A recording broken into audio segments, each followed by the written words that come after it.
USB-C for charging. Charging to 80% is pretty fast.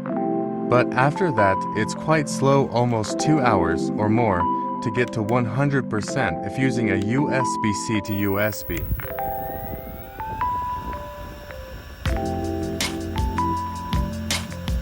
Fan has 7 speeds.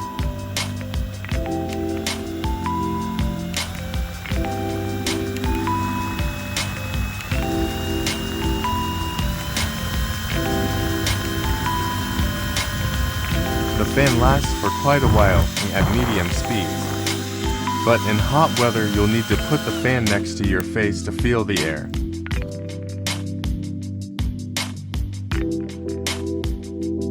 $4,000 mAh battery lasts long even if you forgot to charge the fan.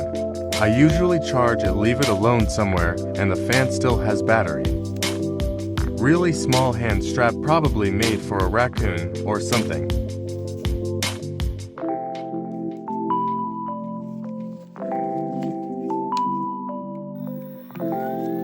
When turning the fan, you do hear the fan blades hitting.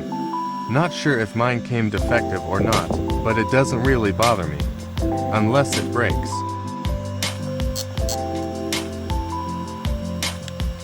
Would I recommend it? If it's the only thing you can find or get, then why not?